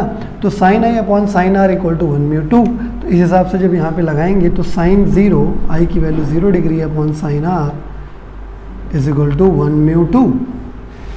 साइन 0 की वैल्यू 0 होती है तो 0 upon sine are is equal to 1/2, तो इस हिसाब से क्रॉस मल्टीप्लाई कर लेते हैं तो sine are is equal to 0 upon 1/2 implies that sine are is equal to 0। तो ऐसा कब संभव है? जब आर की वैल्यू कितने डिग्री हो जाएगी? 0 डिग्री हो जाएगी। यानी कहने का मतलब ये हुआ, दैट इज, इसका मतलब ये निकल के आया कि जब लाइट, ये इंटरफेस है, ये मीडियम 1 ये मीडियम 2, चाहे रेयर टू डेंसर जा रहा हो चाहे डेंसर टू रेयर जा रहा हो, अगर लाइट रे अलोंग द नॉर्मल आएगी तो एंगल ऑफ इंसिडेंस कितना हो जाएगा? 0 हो जाएगा, ठीक है। और एंगल ऑफ रिफ्रैक्शन भी यहाँ क्या दिखाई दे रहा है? 0, यानी रिफ्रैक्टेड रे भी अलोंग द नॉर्मल चली जाएगी, है ना। अगर आई 0 है तो इसका मतलब लाइट अलोंग द नॉर्मल आ रही है और आर भी 0 हो गया, इसका मतलब लाइट अलोंग द नॉर्मल जा भी रही है, यानी इसका मतलब यू अलोंग द नॉर्मल आएगी और अलोंग द नॉर्मल जाएगी, यानी सीधे पास हो जाएगी। यानी इस केस में कोई भी डेविएशन नहीं हुआ, डेविएशन 0 डिग्री का है, इस वजह से रिफ्रैक्शन नहीं माना जाएगा, क्योंकि रिफ्रैक्शन में डेविएशन होना लाइट का कंपलसरी है। दूसरा है when refractive index of medium 2 is same as that of the refractive index of medium 1, यानी दोनों की ऑप्टिकल डेंसिटी सेम हो, यानी कि μ1 इक्वल टू μ2। अगर स्नेल्स लॉ लगाया जाए, देखिए, तो sine I upon sine are is equal to 1/2 हो जाएगा, मीडियम 1 से मीडियम 2 में जा रहा है, ठीक है। इसको क्या लिख सकते हैं? Sine I upon sine are is equal to mu two upon mu one लिख सकते हैं, पढ़ा चुके हैं हम आपको। रिलेटिव रिफ्लेक्टिव इंडेक्स को एब्सोल्यूट रिफ्लेक्टिव इंडेक्स टर्म्स में लिख दिया, ठीक है। तो क्योंकि mu one equal to mu two है तो इसका मतलब ये हो जाएगा कि sine I upon sine are is equal to, ये सेम होने की वजह से 1 हो जाएगा। इसका मतलब क्या हो गया, साइन आई क्रॉस मल्टीप्लाई कर देते हैं साइन आर, ऐसा तभी संभव है जब आई का वैल्यू और आर का वैल्यू बराबर आ जाए। यानी कहने का मतलब ये हो गया कि जितने एंगल पे हमने लाइट को इंसिडेंस कराया उतना ही एंगल बनाते हुए लाइट रिफ्रैक्ट हो जाए, दूसरी तरफ चली जाए, तभी तो ऐसा हो पाएगा। यानी कहने का मतलब यहाँ पे ये है कि ये वाला एंगल आई और ये वाला एंगल आर सेम है। तो अगर ये आई और ये आर सेम होगा तो इसका मतलब मैथमेटिकली ज्योमेट्रिकली देखा जाए तो ये तो स्ट्रेट लाइन होनी चाहिए ना, है ना। इसका मतलब इसमें भी कोई डेविएशन नहीं हुआ, इसमें भी एंगल और डेविएशन कितना निकल गया, 0। इसका मतलब यहाँ भी रिफ्रैक्शन नहीं हुआ है। चलिए अब नया टॉपिक पढ़ना है हम लोग को, relation between wavelengths of light in two medium and relative refractive index, ठीक है। यानी जब लाइट एक मीडियम से दूसरे मीडियम में जाएगी तो लाइट की एक्चुअली वेवलेंथ चेंज हो जाती है। क्या नहीं चेंज होता, फ्रीक्वेंसी नहीं चेंज होती। ये बात मैंने नोट में लिख दी है। When light passes from one transparent medium to another then its frequency does not changes. सब कुछ चेंज हो जाएगा, ठीक है, या जो कुछ भी गए सब उसके बारे में बात नहीं कर रहा हूँ। बस ये जरूर है कि फ्रीक्वेंसी चेंज नहीं होती। यानी जब भी लाइट एक ट्रांसपेरेंट मीडियम से दूसरे ट्रांसपेरेंट मीडियम पे जाती है तो उसकी फ्रीक्वेंसी नहीं चेंज होती, वेवलेंथ चेंज हो जाती है, स्पीड तो चेंज होती है, मैं कई बार बता चुका हूँ आपको, ठीक है। यानी जब लाइट कभी भी एक ट्रांसपेरेंट मीडियम से दूसरे ट्रांसपेरेंट मीडियम में जाती है तो स्पीड बदल जाती है, वेवलेंथ बदल जाती है, लेकिन फ्रीक्वेंसी नहीं बदलती, ठीक है। देखिए मान लीजिए कंसीडर सिचुएशन, ये रेयर मीडियम, ये डेंसर मीडियम, ये मीडियम 1, ये मीडियम 2, लाइट ऐसे आई, ठीक है। तो यहाँ पे फर्स्ट मीडियम है, speed of light in medium number 1, ये नॉर्मल हो गया NN डैश, ठीक है। ये लाइट मान लेते हैं डेंसर मीडियम की वजह से, तो यहाँ पे स्पीड ऑफ लाइट V2 हो गया। फ्रीक्वेंसी वही रहेगी, frequency F for frequency here, frequency वही रहेगी, लेकिन वेवलेंथ इस मीडियम में λ1 है और इस मीडियम में λ2 बदल जाएगी, ठीक है। तो हम जानते हैं, वी नो दैट, क्या जानते हैं, refractive index of medium 2 with respect to medium 1 is equal to speed of light in medium 1 upon speed of light in medium 2 for any wave. किसी भी वेव के लिए एक फॉर्मूला होता है v बराबर एफ लैम्डा, v बराबर F lambda किसी भी वेव के लिए। तो लाइट भी एक तरीके की वेव होती है, एक इलेक्ट्रोमैग्नेटिक वेव होती है, इस वजह से v is equal to f lambda लगा सकते हैं। इसलिए 1 म्यू 2 ये v1 की जगह लिख दूंगा एफ लैम्डा 1 और यहाँ पे लिख दूंगा एफ लैम्डा 2। क्यों? क्योंकि f नहीं चेंज हो रहा है, देखिए f नहीं चेंज हो रहा है, f वही है, तो दोनों जगह f वही हो गया, लेकिन लैम्डा 1 लैम्डा 2, ठीक है ना, चेंज, अलग अलग वेवलेंथ आ गई, समझ में आ गया ना। v की जगह एफ लैम्डा रखना है तो F lambda 1 F lambda 2, f same क्यों है, क्योंकि रिफ्रैक्शन में फ्रीक्वेंसी चेंज नहीं होती है। तो इस तरीके से 1 म्यू 2 बराबर फॉर्मूला क्या बन गया, लैम्डा 1 अपॉन लैम्डा 2। तो ये वेवलेंथ के टर्म्स में रिफ्रैक्टिव इंडेक्स का फॉर्मूला है। चलिए क्वेश्चन देख लेते हैं। लिखा है wavelength of light changes from 6000 angstrom, ठीक है, जब लाइट मीडियम 1 से मीडियम 2 में जाती है। the wavelength of light changes from 6000 angstrom to 4000 angstrom when light passes from medium 1 to medium 2। यानी मीडियम 1 में जो वेवलेंथ थी वो 6000 एंगस्ट्रॉम थी और मीडियम 2 में जो वेवलेंथ है वो 4000 एंगस्ट्रॉम है, ठीक है। Find the refractive index of medium 2। Refractive index of medium 2 निकालना है, किसके रिस्पेक्ट में, मीडियम 1 के रिस्पेक्ट में, ठीक है। तो चलिए लिखेंगे formula, we know that 1 mu 2 यानी refractive index of medium 2 with respect to 1 is equal to lambda 1 upon lambda 2। Formula अभी भी मैंने पढ़ाया थोड़ी देर पहले। तो 1 mu 2 is equal to lambda 1 हो गया 6000 एंगस्ट्रॉम और ये हो गया 4000 एंगस्ट्रॉम। यूनिट सेम है इसलिए रेशियो में कन्वर्ट करने की जरूरत नहीं पड़ती है, कट गया। तो ये कुल मिला के 3/2 यानी 1.5 रिफ्रैक्टिव इंडेक्स आ गया। ये आपका आंसर है।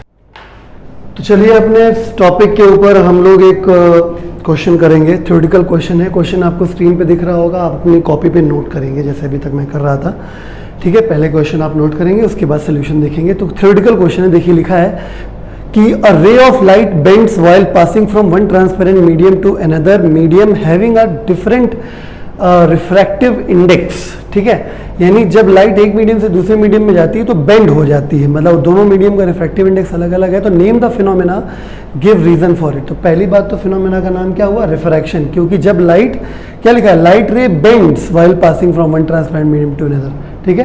तो जब लाइट एक ट्रांसपेरेंट मीडियम से दूसरे मीडियम में जाते वक्त अगर अपने रास्ते से डेविएट हो जाती है तो उसे रिफ्रैक्शन कहते हैं। फिर लिखा हुआ है give reason for it, reason क्या है, स्पीड ऑफ लाइट चेंज हो जाना, ये मैं आपको पहले पढ़ा चुका हूँ। बी क्वेश्चन क्या है, आप आंसर लिखते जाएंगे। ए पार्ट क्या है, रिफ्रैक्शन, ठीक है, मतलब ए पार्ट में सोल्यूशन में आप आइए अगर, तो इसमें आप क्या लिखेंगे, ए पार्ट में पहला तो रिफ्रैक्शन लिखिए, ठीक है, ए पार्ट में रिफ्रैक्शन लिखिए और इसमें लिखिए due to change in speed of light, इतना सफिशिएंट है। बी पार्ट में आते हैं, how do the following qualities change if speed change speed, wavelength, frequency and amplitude if second medium is denser, ठीक है। तो स्पीड क्या होगी, डिक्रीजेस, मैं पढ़ा चुका हूं। वेवलेंथ भी डिक्रीजेस, रीजन बता सकता हूं कैसे, देखिए v बराबर एफ लैम्डा होता है, f तो कांस्टेंट है ना, तो जब कांस्टेंट हटाया जाएगा तो इक्वल ये क्या आ जाएगा, प्रोपोर्शनलिटी। इसका मतलब जो वेवलेंथ के साथ होगा वही स्पीड के साथ होगा, जो स्पीड के साथ होगा वही वेवलेंथ के साथ। स्पीड क्या हुई, क्योंकि लाइट डेंसर मीडियम में जा रही है, तो डेंसर मीडियम में जाने पे स्पीड कम होती है तो वेवलेंथ भी, स्पीड कम हो रही है तो वेवलेंथ भी कम हो जाएगी। और क्या बचा, फ्रीक्वेंसी, फ्रीक्वेंसी में कोई चेंज नहीं होता, अभी भी मैंने बताया, फ्रीक्वेंसी नो चेंज, कोई फर्क नहीं पड़ेगा। और एम्पलीट्यूड, एम्पलीट्यूड एक्चुअली एनर्जी पे डिपेंड करता है, ठीक है, एम्पलीट्यूड जो है वो एनर्जी पे डिपेंड करता है, क्योंकि जब मीडियम में लाइट जाती है तो मीडियम थोड़ी बहुत एनर्जी को एब्जॉर्ब करता है, तो एनर्जी डायरेक्टली प्रोपोर्शनल होती है एम्पलीट्यूड की, ठीक है। तो एनर्जी कम हो जाएगी तो एम्पलीट्यूड भी कम हो जाएगा, यानी डिक्रीजेस, ठीक है। तो एम्पलीट्यूड आपका डिक्रीजेस हो जाएगा, ठीक है। अच्छा, अब बचा आपका सी पार्ट, सी ऑप्शन, इसमें लिखा है state whether the ray of light will bend और not if both medium have same refractive index, मैं अभी बता चुका हूँ, ठीक है। तो नॉट बेंड, ठीक है ना, नॉट बेंड, बेंड नहीं होगी, ठीक है। जब मीडियम सेम रहता है तो लाइट किसी भी एंगल पे डालिए वो एक मीडियम से दूसरे मीडियम में चली जाती बिना डेविएट हुए, ठीक है। तो ये आपका हुआ एक क्वेश्चन, ठीक है। इसके बाद अगले क्वेश्चन पे आते हैं, ठीक है। फिर से आप क्वेश्चन आप लिखेंगे अपनी कॉपी पे, सॉल्यूशन में बताने जा रहा हूँ, सॉल्यूशन में बता देता हूँ आपको, देखिएगा क्वेश्चन क्या है, ध्यान से समझिए। क्वेश्चन ये है कि orange light of wavelength 6600 angstrom, ठीक है, वेवलेंथ जो है वो 6600 एंगस्ट्रॉम है, ठीक है, ट्रेवलिंग इन एयर, ठीक है, यानी वेवलेंथ जो लाइट की दी गई है वो एयर में दी गई है, gets refracted in water if the speed of light in air, यानी speed of light in air अगर 3 × 10⁸ मीटर पर सेकेंड दिया हुआ है, and refractive index of water, यानी रिफ्रैक्टिव इंडेक्स ऑफ वाटर और कोई दूसरा मीडियम नहीं बोला गया कि किसके रिस्पेक्ट में है, तो आप एयर के रिस्पेक्ट में समझिए 4/3 है। तो पहला पार्ट है कि the frequency of light in air, frequency निकालनी, फ्रीक्वेंसी इन एयर निकालनी है। तो सबको पता है फॉर्मूला होता है v = f लैम्डा। तो अगर एयर में स्पीड है तो एयर में फ्रीक्वेंसी और एयर में वेवलेंथ होगी। एयर में स्पीड कितनी होती है 3 × 10⁸, एयर में फ्रीक्वेंसी चाहिए और एयर में वेवलेंथ 6600 एंगस्ट्रॉम है। अब ध्यान से देखिएगा, एंगस्ट्रॉम 10⁻−10 मीटर के बराबर होता है, ठीक है, क्योंकि ये मीटर पर सेकेंड में, ये एंगस्ट्रॉम में कैसे रख सकते थे, कन्वर्ट किया हमने।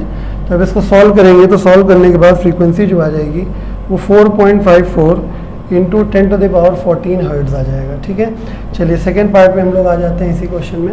सेकेंड पार्ट में लिखा हुआ है कि the speed of light in water, speed of light in water निकालना है, speed of light in water निकालना है। तो हम जानते हैं रिफ्रैक्टिव इंडेक्स दिया गया, refractive index of water with respect to air 4/3 है। तो इसका मतलब ये हुआ कि speed of light in air upon speed of light in water is equal to 4/3 दिया।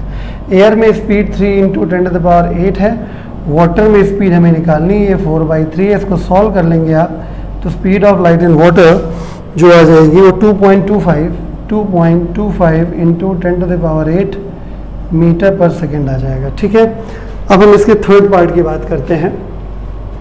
थर्ड पार्ट में थोड़ा यहाँ कम जगह में आपको बता दे रहा हूँ, ये थर्ड पार्ट है। थर्ड पार्ट में क्या पूछा गया है, the wavelength of light in water. Wavelength of light in water, तो मैं बहुत सीधी सी बात बताता हूँ आपको। देखिए v is equal to f lambda लगाइए वाटर के लिए। ठीक है, वाटर में स्पीड निकाल ली है 2.25 इंटू 10 टू द पावर 8। ठीक है, फ्रीक्वेंसी वाटर में वही रहेगी जो एयर में रहेगी। ठीक है, 4.54 into 10 to the power 14 into lambda in water. बस सॉल्व कर लीजिए, तो वाटर में जो वेवलेंथ आएगी वो आपकी 4.95 into 10 to the power -7 metre, या एंगस्ट्रॉम में अगर लिखेंगे तो 4950 एंगस्ट्रॉम। ठीक है ना, समझ गया ना। मतलब यहाँ पे फ्रीक्वेंसी वाटर में जो होती है, ठीक है, मैं यहाँ पे मेंशन कर दे रहा हूँ क्योंकि फ्रीक्वेंसी चेंज नहीं होती, तो फ्रीक्वेंसी वाटर में और फ्रीक्वेंसी एयर में सेम रहेगी, इसलिए वाटर में भी फ्रीक्वेंसी की जो वैल्यू है वो कितनी 4.54 into 10 to the power 14 hertz ही रहेगी। ठीक है, चलिए अब हम लोग नेक्स्ट क्वेश्चन देख लेते हैं। नेक्स्ट क्वेश्चन जो है हमारे पास वो ये है। ठीक है, मैं रब कर रहा हूँ, आप तब तक क्वेश्चन नोट कर लीजिए, हम सिर्फ सोल्यूशन डिस्कस करेंगे।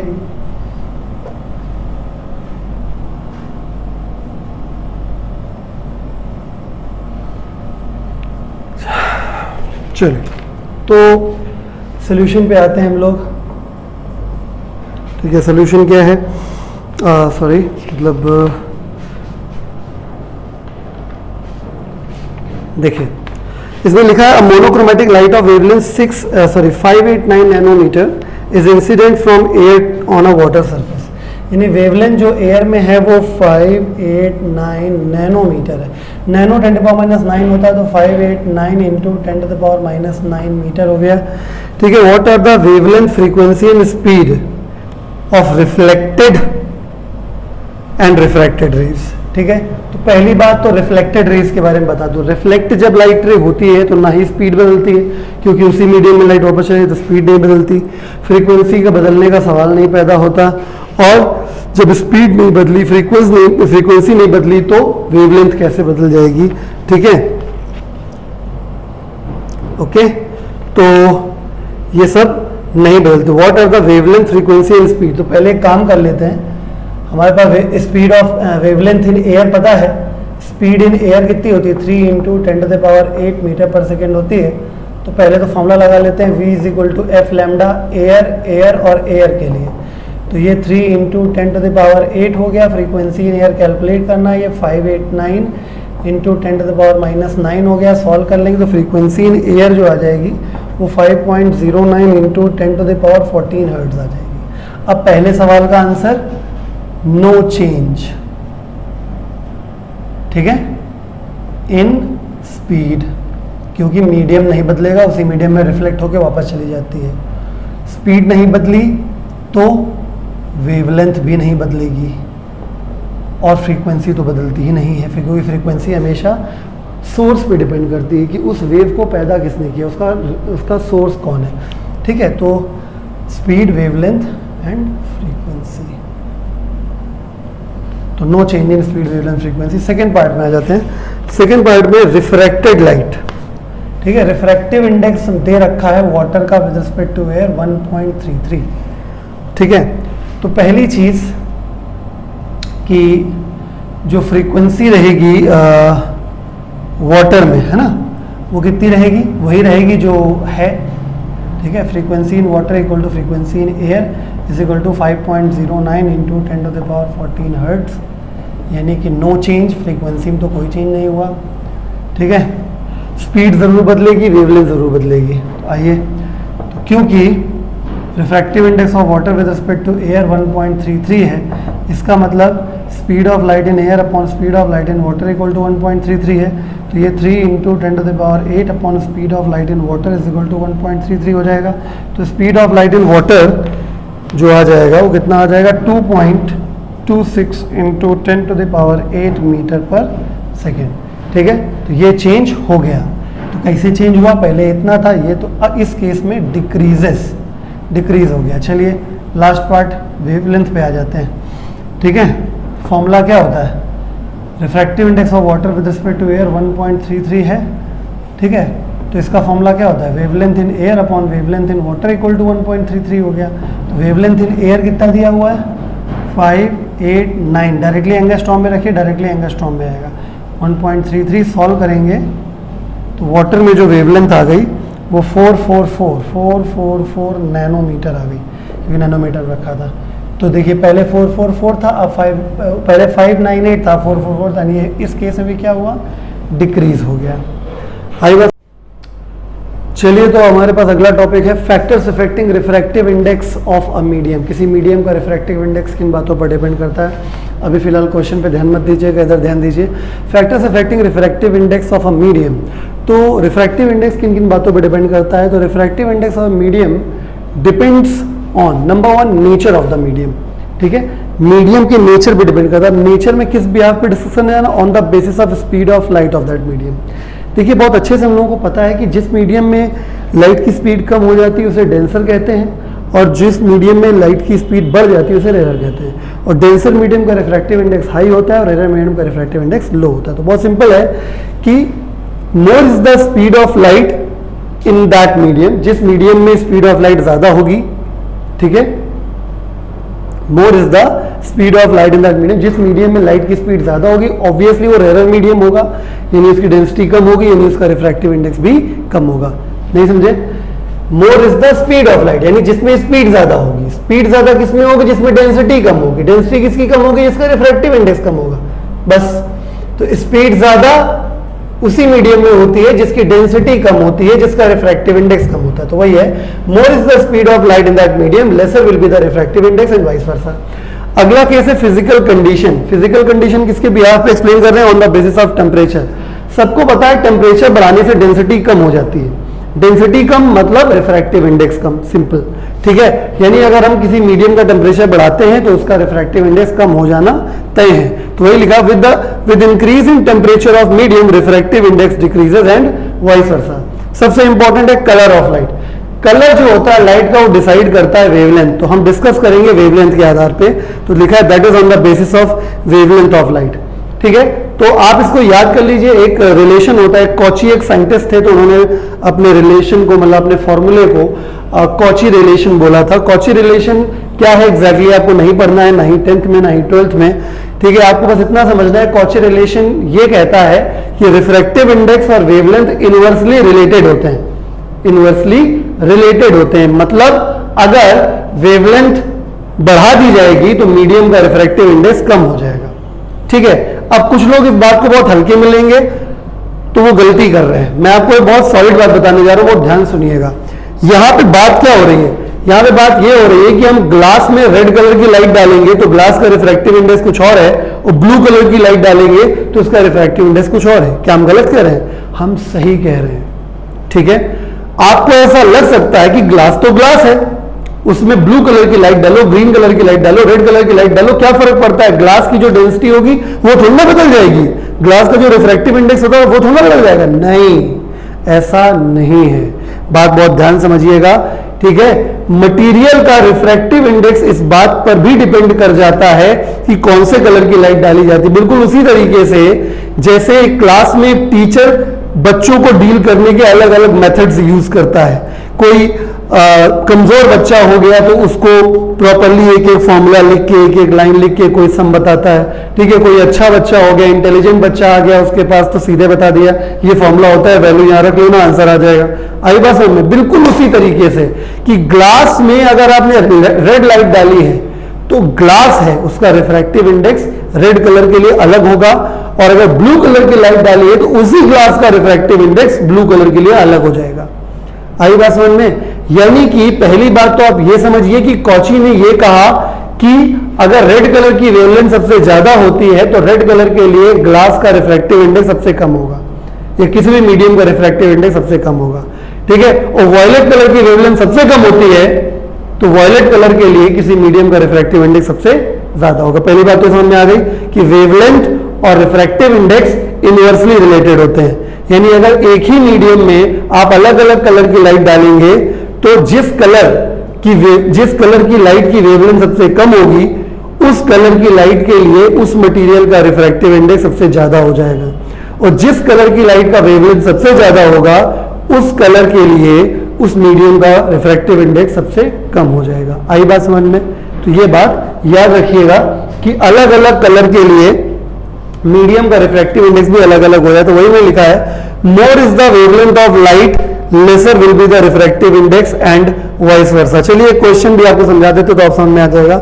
For rainbow colours right refractive index of glass in ascending order.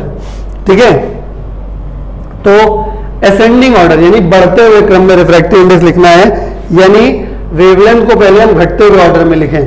ठीक है, तो violet, indigo, blue, green, yellow, orange and red.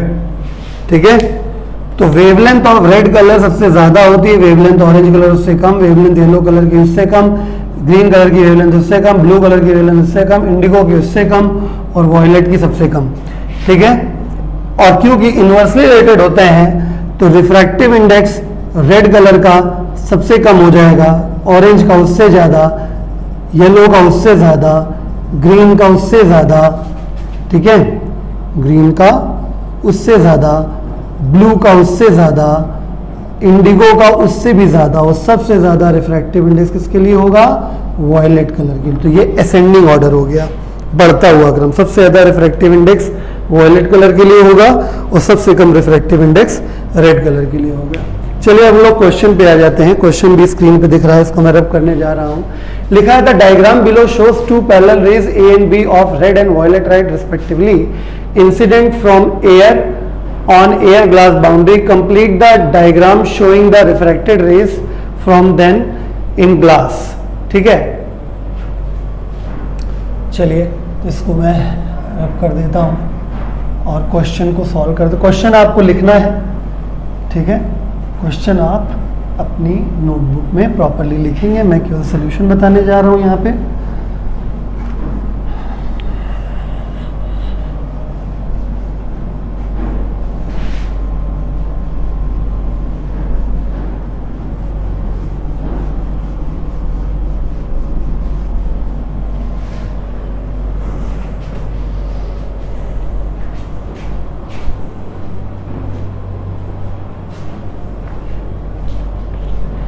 जी, तो इसमें देखिए, तो how do the speeds of रे डिफर इन ग्लास। ठीक है, तो चलिए पहले तो मैं डायग्राम थोड़ा समझा देता हूं आपको। सॉल्यूशन, देखिए ये है आपका इंटरफेस, ये रेड लाइट आ रही है, पैरेलली आपकी दूसरी लाइट आ रही है। ये रेड कलर की लाइट है और ये वॉयलेट कलर की लाइट है, ये एयर है और ये ग्लास है। ठीक है, तो how do the speeds of rays differ in glass. ठीक है, तो पहली बात तो ये है कि रिफ्रैक्टिव इंडेक्स वॉयलेट और रेड में मैंने आपको अभी भी थोड़ी देर पहले बताया कि वॉयलेट के लिए रिफ्रैक्टिव इंडेक्स ज्यादा होता है रेड के लिए, क्योंकि रेड की वेवलेंथ सबसे ज्यादा होती है इसलिए रिफ्रैक्टिव इंडेक्स सबसे कम हो गया। वॉयलेट की वेवलेंथ सबसे कम होती है सो रिफ्रैक्टिव इंडेक्स सबसे ज्यादा हो गया। ठीक है, तो अगर वॉयलेट कलर के लिए रिफ्रैक्टिव इंडेक्स ज्यादा है तो ऑब्वियसली वॉयलेट कलर के लिए जो स्पीड होगी वो कम हो जाएगी, क्योंकि रिफ्रैक्टिव इंडेक्स ज्यादा, डेंसिटी ज्यादा तो स्पीड कम। तो speed of light red colour की ज्यादा हो जाएगी वॉयलेट कलर। समझ में आया कि नहीं आया? वॉयलेट कलर की वेवलेंथ सबसे कम होती है इसलिए रिफ्रैक्टिव इंडेक्स सबसे ज्यादा होगा। रिफ्रैक्टिव इंडेक्स सबसे ज्यादा हो जाने की वजह से डेंसिटी सबसे ज्यादा मिलेगी, जिसकी वजह से स्पीड बहुत कम हो जाएगी। रेड की वेवलेंथ सबसे ज्यादा होती है इसलिए रिफ्रैक्टिव इंडेक्स सबसे कम हो। जब रिफ्रैक्टिव इंडेक्स इसके लिए सबसे कम है यानी डेंसिटी ट्रैफिक सबसे कम है तो स्पीड सबसे ज्यादा मिलेगी। ठीक है, चलिए सेकेंड पार्ट पे हम लोग आ जाते हैं। सेकेंड पार्ट जो है हमारा वो क्या है? सेकेंड पार्ट में लिखा है are the two refracted rays in glass parallel. Answer है नो। क्यों? क्योंकि भाई स्पीड जिसकी ज्यादा कम हुई वो ज्यादा नॉर्मल की तरफ बेंड हो जाएगा। आई बात समझ में? यानी कि अगर हम देखें यहां पर इस मीडियम में वॉयलेट की स्पीड कम है, तो जितनी कम उतनी ही नॉर्मल की तरफ बेंड हो जाएगी। यानी अगर ये ऐसे है बेंड हुई है वॉयलेट वाली, तो ये थोड़ा सा, समझ रहे हैं, ऐसे रहेगी, मतलब इसमें बेंडिंग कम आया है। बात को समझिए बहुत ध्यान से, क्योंकि इस मीडियम में ग्लास में आने के बाद वॉयलेट की स्पीड कम है रेड के कंपैरिजन में, यानी वॉयलेट की स्पीड में डिक्रीज ज्यादा हुआ है, इसलिए वो नॉर्मल की तरफ ज्यादा झुकेगा। ठीक है, तो मैं लिख देता हूं फंडे जैसा, more fall in speed of light, comma, more will be the bending, more will be the bending towards normal and vice versa. ठीक है, तो पहली बात ये रेड है और ये वॉयलेट है। ओके, ठीक है, मतलब ये अगर 30 है तो ये 45 डिग्री एंगल हो गया। चलिए, ये reason of your answer, answer को मैंने रीजन दे दिया है। How does the refractive index of glass differ for two rays? तो मैंने पहले लिख दिया था, खैर फिर से लिख दे रहा हूं। ठीक है, refractive index of glass violet colour का ज्यादा होगा रेड से। ठीक है, क्योंकि मैं लिख देता हूं because refractive index is inversely proportional to wavelength.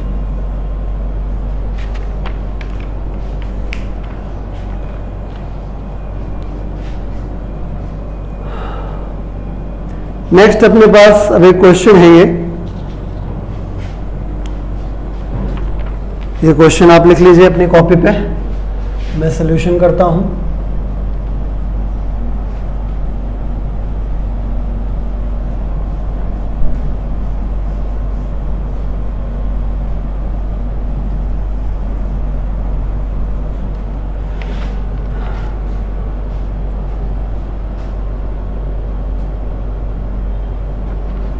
जी देखिए, लिखा है the refractive index of glass is 1.5, यानी refractive index of glass with respect to air is 1.5। What is the speed of light in glass? Speed of light in glass निकालना है, speed of light in air हमको पता है मेरे हिसाब से। अब तो मुझे ये सवाल बताने की जरूरत नहीं है। ठीक है, ए पार्ट है, कर लेंगे ना। क्या होता है, refractive index of glass with respect to air equal to speed of light in air upon speed of light in glass is equal to, तो ये हो गया 1.5, ये 3 इंटू 10⁸, तो speed of light in glass हम निकाल लेंगे। Speed of light in glass is equal to, solve करके जो आपको आंसर आएगा वो 2 इंटू 10⁸ मीटर पर सेकेंड आ जाएगा। चलिए बी पार्ट के बारे में बात कर लेते हैं। लिखा है if the speed of light in glass is independent of colour of light, speed of light in glass is independent of colour of light, is लगा हुआ, sorry, is the speed of light in glass is independent of colour of light, तो answer है no. अभी अभी आपने एक सवाल किया कि अलग अलग कलर की अलग अलग वेवलेंथ होती है, अलग अलग वेवलेंथ के लिए मटेरियल का रिफ्रैक्टिव इंडेक्स अलग अलग हो जाता है, और रिफ्रैक्टिव इंडेक्स अलग अलग हो गया मतलब अलग अलग कलर के लिए मटेरियल की डेंसिटी भी अलग अलग तरीके की हो जाएगी, यानी ट्रैफिक अलग अलग तरीके का हो जाएगा, यानी स्पीड भी अलग अलग तरीके हो जाएगी।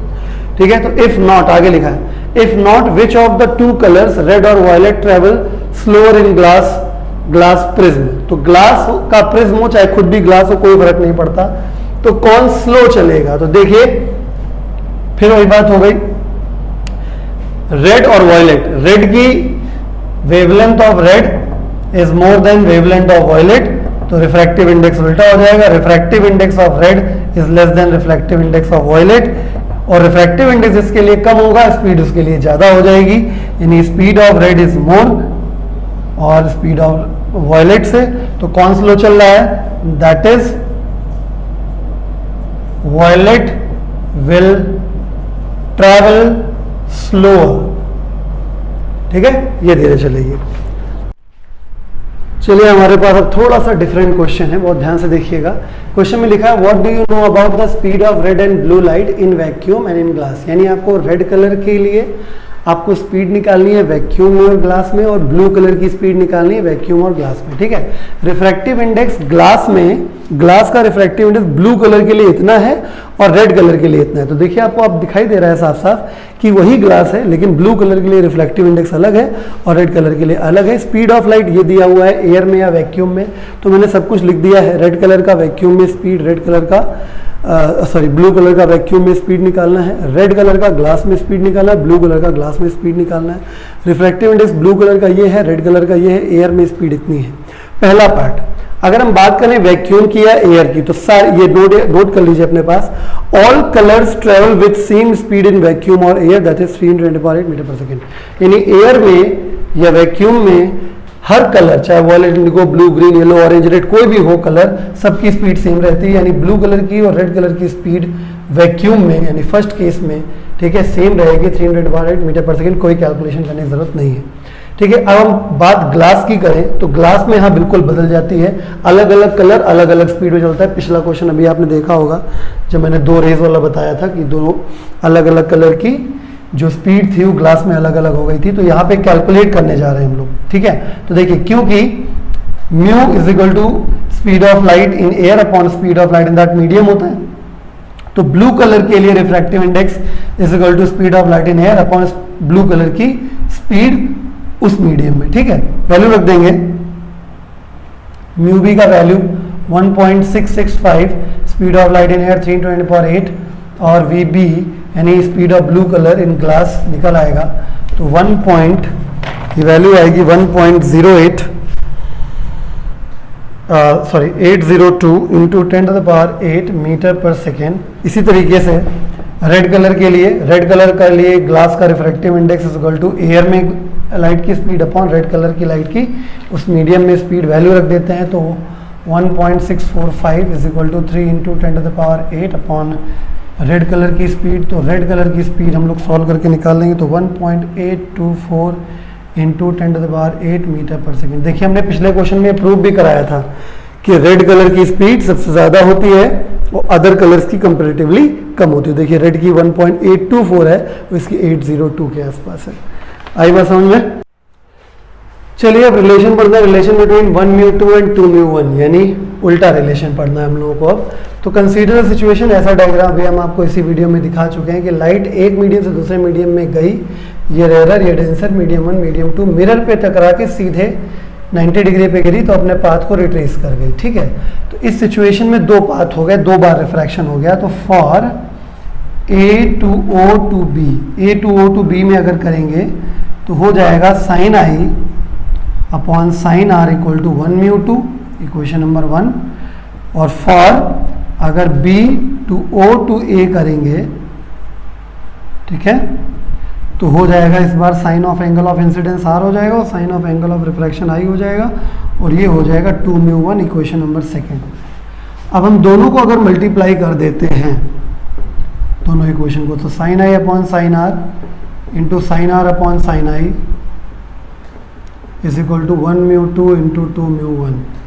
ये सब कैंसिल हो जाएगा, 1 आ जाएगा। तो 1μ2 इंटू 2μ1 इज इक्वल टू 1, यानी 1μ2 इज इक्वल टू 1 अपॉन 2μ1, यानी दोनों एक दूसरे के रेसिप्रोकल होते हैं। यानी कहने का मतलब है, फॉर एग्जांपल अगर refractive index of water with respect to air 4/3 होता है तो refractive index of air with respect to water 3/4 होगा। दूसरा एग्जांपल, अगर refractive index of glass with respect to air 3/2 होता है तो refractive index of air with respect to glass 2/3 होगा। ठीक है, तो अब आपके सामने एक क्वेश्चन है। ठीक है, ये क्वेश्चन हम लोगों को इसी कंसेप्ट के ऊपर करना है। ठीक है, तो आप क्वेश्चन नोट कर सकते हैं, मैं सॉल्यूशन कर रहा हूं यहां पे।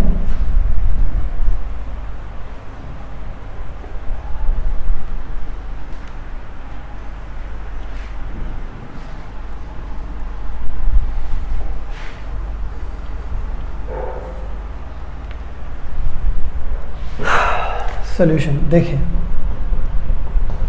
इसमें है one face of a prism is refracting prism of refracting angle 30 degree.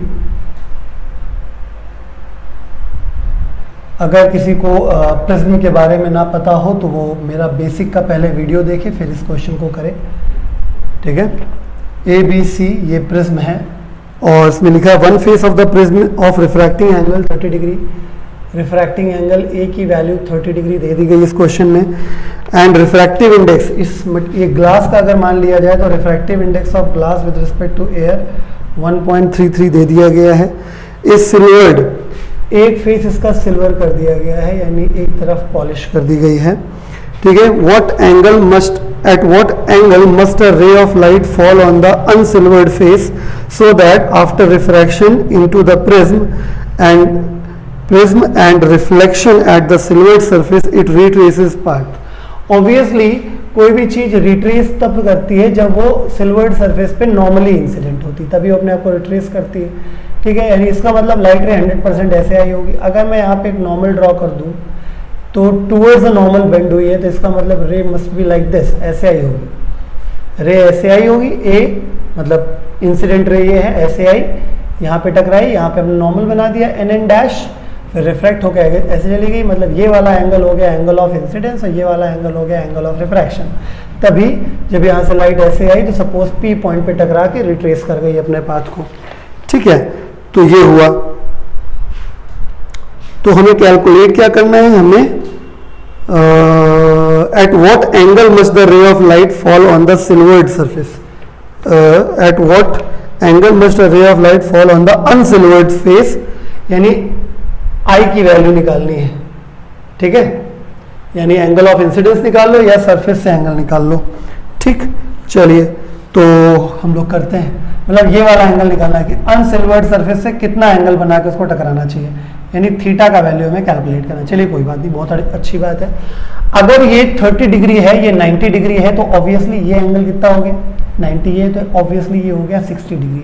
अगर ये नॉर्मल है तो नॉर्मल 90 डिग्री पे होता है, तो 60 में से अगर 90 में 60 घटा देंगे तो आर की वैल्यू कितनी होगी 30 डिग्री। यानी अब यहाँ पे इस पॉइंट पर हम स्नेल्स लॉ लगा सकते हैं। अगर मैं इसको P कह दूं, इसको तो Q कह देते हैं, तो एट